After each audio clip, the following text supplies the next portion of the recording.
ओम शांति। आज बाबा के 7 तारीख के महावाक्य हैं। बाबा ने कहा, मीठे बच्चे, ज्ञान का तीसरा नेत्र सदा खुला रहे तो खुशी में रोमांच खड़े हो जाएंगे। नॉलेज है तो बाबा ने कहा खुशी भी रहेगी ना, तो इसीलिए बाबा ने कहा फिर खुशी का पारा सदा चढ़ा रहेगा। प्रश्न है, इस समय मनुष्यों की नज़र बहुत कमज़ोर है, इसीलिए उनको समझाने की युक्ति क्या है? बाबा ने कहा नज़र कमज़ोर है ना, जैसे नज़र कमज़ोर होता है तो लोग क्या करते हैं, नज़र का चश्मा पहनते हैं। तो बाबा कहते हैं यहाँ कौन सी नज़र कम है? बाबा ने कहा उत्तर है, बाप कहते हैं उनके लिए तुम ऐसे बड़े बड़े चित्र बनाओ। जैसे नज़र कमज़ोर होता है तो बड़ा चित्र होता है तो क्या है, सामने वाले को ना देखते हुए भी नज़र आ जाता है।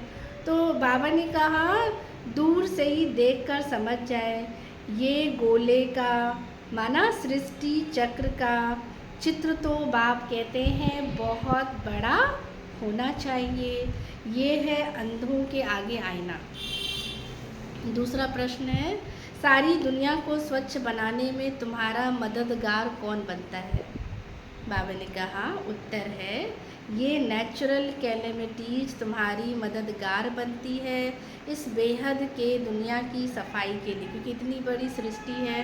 तो बाबा ने कहा ये नेचुरल कैलेमिटीज ही क्या है, मददगार बनती है पूरी दुनिया की सफाई करने के लिए।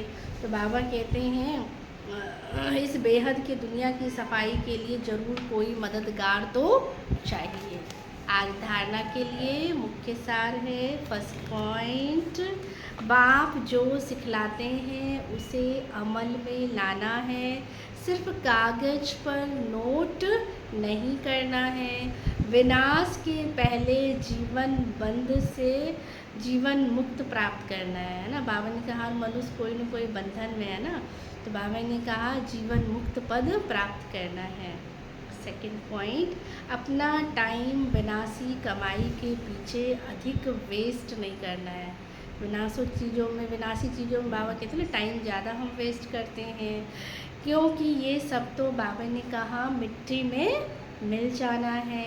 इसीलिए बेहद के बाप से बेहद का वर्षा लेना है और दैवी गुण भी धारण करना है। जो अविनाशी चीज़ है, बाप कहते हैं अविनाशी चीज़ के पीछे पड़ो, जो कभी ख़त्म होने वाला नहीं है, जो अमिट है, जो सदा प्राप्त रहेगा, जो कभी बाबा कहते पूरे कल्प में काम आने वाला है, उस पर हमें अटेंशन देना है, उस पढ़ाई पर हमें ध्यान देना है। बाकी बाबा ने कहा सब कुछ जो इन आँखों से देख रहे हैं ये सब कुछ मिट्टी में मिल जाना है।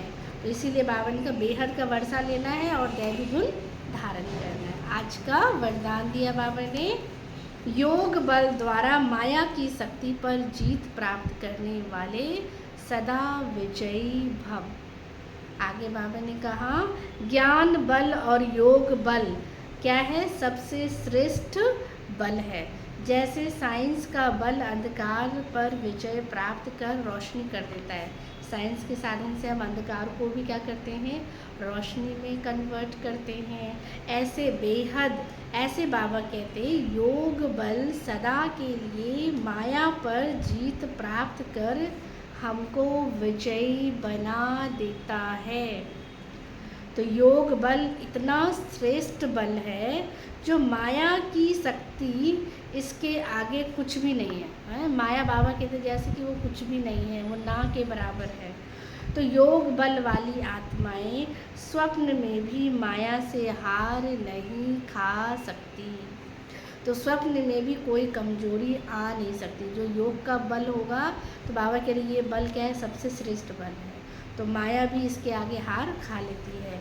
ऐसा विजयी का तिलक आपके मस्तक पर बाबा कहते हैं लगा हुआ है।